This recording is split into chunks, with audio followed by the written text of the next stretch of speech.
خود ارشاد باری تعالی ہے الذی لا الہ الا هو الحی القیوم، جس کے سوا کوئی معبود نہیں بلکہ وہ زندہ اور قائم ہے۔ اس سے معلوم ہوا کہ معبود ہونے کی صفت یہ ہے کہ وہ ہمیشہ کے لیے قائم ہے، یعنی جو ذات ہمیشہ کے لیے قائم نہ ہو وہ کیسے معبود بن سکتی ہے؟ اللہ ہمیشہ سے قائم ہے، ہمیشہ رہے گا۔ اس لیے مشکلات اور مہمات جتنی بھی مشکلات ہوں ان کو دور فرمانے والی ذات رب کی ذات ہے، تو آپ اس کو حیو اور قیوم کہہ کر پکاریں گے تو اللہ آپ کی ہر مشکل کو آسان کر دے گا۔ اس کے بعد آپ نے کیا پڑھنا ہے؟ وہی آیت مبارکہ، وہی آیت کریمہ جس کی برکتیں ہم شب و روز سنتے رہے ہیں۔ میں اس کی فضیلت نہیں صرف اختصار کے ساتھ عمل بتاؤں گا تاکہ سب دوستوں کو اس عمل کی سمجھ آ جائے، تاکہ وقت سے پہلے آپ اس عمل کو کر کے اس کی برکتیں۔ اب رہی بات یہ کہ کون سے 3 دن مقرر کیے جائے، یہ آپ پورے ماہ رجب میں کوئی سے بھی 3 دن مقرر کر سکتے ہیں، کیونکہ یہ رزق کا عمل ہے اور دولت کا عمل ہے، شہرت کا عمل ہے۔ تو اس کے لیے آپ نے خود اپنے دن مقرر کرنے ہیں، وہ جو آپ کے لیے آسانی ہو آپ وہ دن مقرر کر کے اسی طرح اس عمل کو کر سکتے ہیں جو ترتیب میں آپ کو عرض کر رہا ہوں۔ اب یہ عمل تو کیونکہ ہم سب کر رہے ہیں، بہت سارے لوگ کر رہے ہیں جو اس عمل کی برکتیں حاصل کر رہے ہیں، تو آپ بھی ضرور اس عمل کی برکتیں آج ہی حاصل کریں، آج اس کو شروع کریں۔ دیکھیے جتنی جلدی ہو سکتا ہے نا عمل کو کر لینا چاہیے، ورنہ شیطان درمیان میں حائل ہو۔ اب دعائے یونس جو حضرت یونس علیہ الصلوۃ والسلام نے دعا پڑھی تھی، تو اس آیت مبارکہ کی بہت ساری کرامات ہم نے دیکھی ہیں، یہ تو سب مانتے ہیں نا، لیکن ہمارے معاشرے میں عام طور پر حضرت یونس علیہ الصلوۃ والسلام کی دعا والی آیت کو آیت الکریمہ کے نام سے یاد کیا جاتا ہے۔ جب لوگ مل کر بھی اس کو پڑھ لیں تو تمام لوگوں کا کام بن جاتا ہے۔ عاملین اور روحانی ملا جیوں کے ہاں اس عمل کے بہت سے خواص ہیں، یعنی کہ یہ جو اسماء مبارکہ ہیں، یہ جو آیتیں کریمہ ہیں، اس کی بہت زیادہ اہل علم کے نزدیک، عاملین کے نزدیک اس کی فضیلت اور اہمیت ہے۔ تو توبہ و استغفار کی کثرت آپ نے ضرور کرتے رہنا ہے اس مہینے کے اندر۔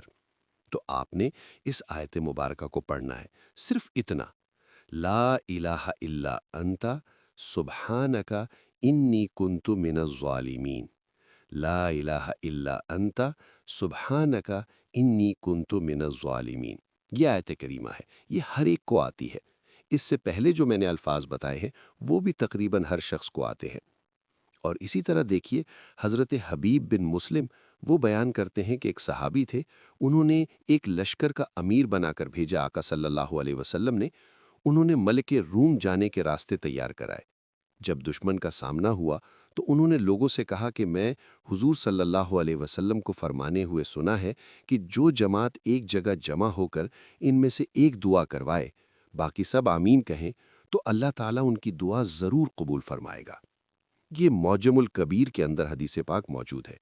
اس لیے اب آپ نے کوشش یہ کرنی ہے کہ یہ عمل کرنے کے بعد آپ ضرور دعا کریں اور ہم سے بھی اپنے مقصد کے لیے دعا کروائیں۔ اور ہماری دعا اجتماعی ہوتی ہے۔ میں یہ دعویٰ تو نہیں کرتا کہ ہر حال میں ہی ہوگا، لیکن بہت زیادہ دعائیں قبول ہوتی بھی ہم نے دیکھی ہیں کہ اللہ تبارک و تعالیٰ اجتماعی دعاؤں کو قبول فرما لیتا ہے۔ تو اس اجتماعی دعا میں بھی اپنا ضرور نام شامل کروائیں، اور اس آیت مبارکہ کا اور قرآن مجید کی سورت مبارکہ کا ضرور بالضرور ایک مرتبہ عمل کر کے دیکھیں۔ آپ نے اس آیت مبارکہ کو حضرت یونس علیہ الصلوۃ والسلام نے مچھلی کے پیٹ میں پڑھی۔ مختصر اس طرح یہ قصہ موجود ہے۔ قرآن مجید کے اندر بھی اللہ تعالیٰ نے ان کو ایک شہر کی طرف بھیجا تو فرمایا کہ تم اس شہر کی طرف چلے جاؤ۔ حضرت یونس علیہ الصلوۃ والسلام نے اپنی قوم کو بت پرستی سے روکا، کیونکہ آپ کی قوم بتوں کی عبادت کرتی تھی۔ حق تعالیٰ کی طرف بلایا، وہ ماننے والے کہاں تھے؟ روز بروز وہ دن بدن حضرت یونس علیہ الصلوۃ والسلام کو پریشان کرتے تھے، اور جس وقت پریشان کرتے آخر بد دعا کی، اور قوم کی حرکات سے خفا ہو کر غصے میں بھرے ہوئے شہر سے نکل گئے۔ حکم الہی کا انتظار نہ کیا اور وعدہ کر کے گئے کہ 3 دن کے بعد تم پر عذاب آئے گا۔ ان کے نکل جانے کے بعد قوم کو یقین ہوا کہ نبی کی بد دعا خالی نہیں جائے گی۔ کچھ آثار بھی عذاب کے دیکھے ہوں گے۔ گھبرا کر سب لوگ بچوں اور جانوروں سمیت باہر جنگل میں چلے گئے اور ماؤں کو بچوں سے جدا کر دیا۔ میدان میں پہنچ کر سب نے رونا چلانا شروع کر دیا۔ بچے اور مائیں، آدمی اور جانور سب شور مچا رہے تھے۔ کان پڑی آواز سنائی نہیں دیتی تھی۔ تمام بستی والوں نے سچے دل سے توبہ کی، بت توڑ ڈالے اور خدا تعالیٰ کی اطاعت کا عہد باندھا اور حضرت یونس علیہ الصلوۃ والسلام کو تلاش کرنے لگے اور کہیں ملے۔ ان کے ارشاد پر قربند ہوئے۔ حق تعالیٰ نے آنے والے عذاب ان پر سے اٹھا لیا اور فرمایا پھل کا، اور پھر انہوں نے اسی طرح اللہ تبارک و تعالیٰ کی بارگاہ میں زاری کی۔ البتہ صرف میں آخر میں یہ بات کہوں گا کہ یہ آیت مبارکہ آپ نے 41 مرتبہ پڑھنی ہے، اور اس آیت مبارکہ کو پڑھ کر آپ نے اپنے ہر غم سے نجات حاصل کر لینی ہے۔ دیکھیں، جس وقت دنیاوی زندگی میں مشکلات آ جائیں اور آپ ان مشکلات کا بوجھ نہ اٹھا سکیں، پھر اللہ کی بارگاہ میں توبہ کرنی ہوتی ہے۔ تو آپ نے یہ دو چیزیں 41 بار پڑھنے کے بعد تیسری چیز پڑھنی ہے جو غم اور مصیبت کو کھا جانے والی چیز ہے، وہ ہے استغفار۔ یہ خاص دعا میں آپ کو بتاتا ہوں۔ اس کے بعد پھر آپ نے درود پاک پڑھنا ہے۔ اس کے بعد آپ نے سورۃ الفاتحہ کی تلاوت کرنی ہے۔ تو یہ اس طرح عمل ہے، آپ نے اس ترتیب کے ساتھ اس عمل کو کرنا ہے۔ عمل کے وقت کا تعین جیسے میں نے کہا اسی طرح کرنا ہے۔ دیکھیے، غم اور مصیبت سے نجات، یونس علیہ الصلوۃ والسلام کو اللہ تعالیٰ کے حکم سے مچھلی نے ساحل پر اگل دیا۔ یہ مچھلی کے پیٹ میں چلے گئے تھے نا۔ ان کی قوم کو بھی غم اور مصیبت سے نجات دی تھی اللہ تبارک و تعالیٰ نے۔ اسی طرح وہ سب مومنین کے ساتھ یہی معاملہ کرتا ہے۔ جب کوئی صدق و اخلاص کے ساتھ اس کی طرف متوجہ ہو اور پناہ مانگے تو اللہ تعالیٰ ضرور اپنے بندوں کی فریاد کو سن کر ان کو معاف فرما دیتا ہے۔ اس لیے یہ ہمیں بھی چاہیے، ہم ایک دوسرے کو معاف کرتے رہا کریں۔ اگر کوئی زیادتی بھی کرتا ہے، کوئی ظلم بھی کرتا ہے، کوئی آپ کو تکلیف بھی پہنچاتا ہے، تو ہمیشہ درگزر کرنے کی کوشش کریں، ایک دوسرے کو معاف کرنے کی کوشش کریں۔ یہ مہینہ کیونکہ رب کا مہینہ ہے تو رب کی بارگاہ سے آج دیکھیں اللہ تعالیٰ عذاب کو دور کر دیتا ہے۔ تو ہم تو حضور صلی اللہ علیہ وسلم کی امت ہیں، ہمارے غموں کو بھی رب ضرور دور دور فرما دے گا اگر ہم اس کی اطاعت فرما برداری اسی طرح کرتے ہیں۔ اب آپ نے اس کے بعد استغفار پڑھنا ہے۔ استغفر اللہ ربی من کل ذنب۔ یہ الفاظ آپ یوں دیکھ لیں، استغفر اللہ ربی من کل ذنب۔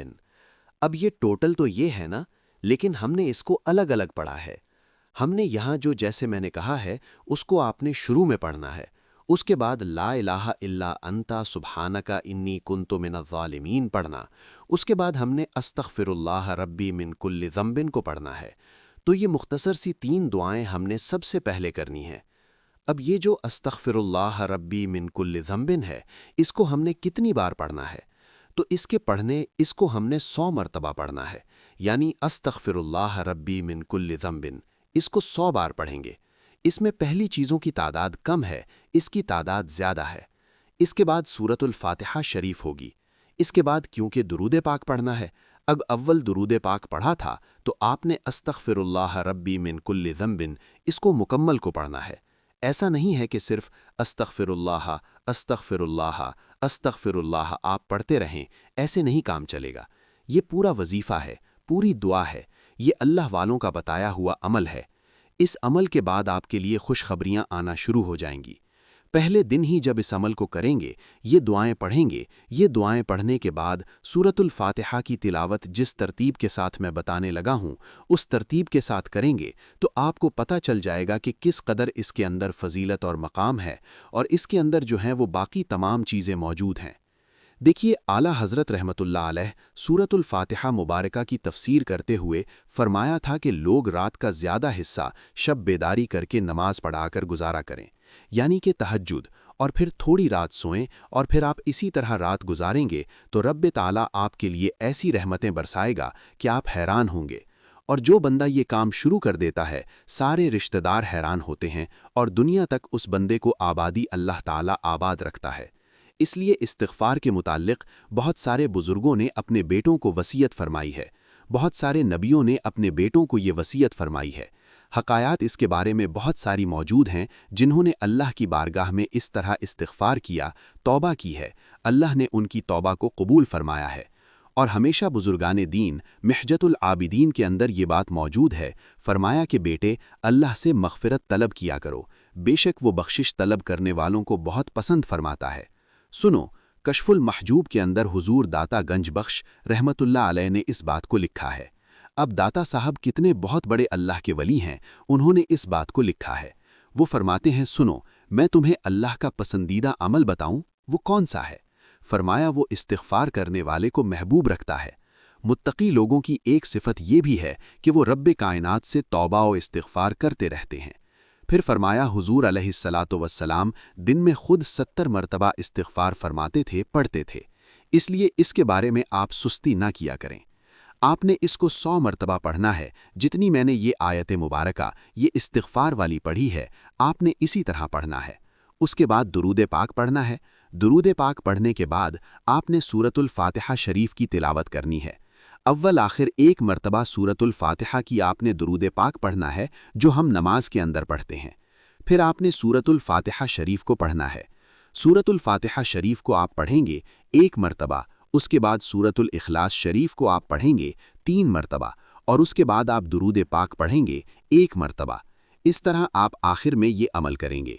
اس کے بعد آپ دیکھیے سورۃ الفاتحہ شریف اور سورۃ الاخلاص شریف جب آپ نے پڑھ لی، سورۃ الفاتحہ کی یہ مقام اور فضیلت ہے کہ جو بندہ اس سورت کو پڑھتا ہے نا، اللہ تعالیٰ تمام آسمانی کتابیں پڑھنے کے برابر اس بندے کو ثواب عطا فرماتا ہے۔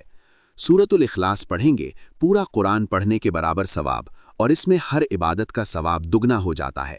تو کتنا ثواب آپ کے نامہ اعمال میں آئے گا، اور اس سارے کا ثواب آپ نے حضور علیہ الصلاۃ والسلام کی ساری امت کی روح کو پیش کر کے، خصوصاً حضور صلی اللہ علیہ وسلم کی بارگاہ میں پیش کر کے اللہ کی بارگاہ میں وسیلہ پیش کرنا۔ انشاءاللہ یہ عمل 3 دن مسلسل کر لیں، آپ کی زندگی میں کھوئی ہوئی بہاریں آ جائیں گی، کھوئی ہوئی خوشیاں جو ختم ہو چکی ہیں وہ دوبارہ بحال ہو جائیں گی، زندگی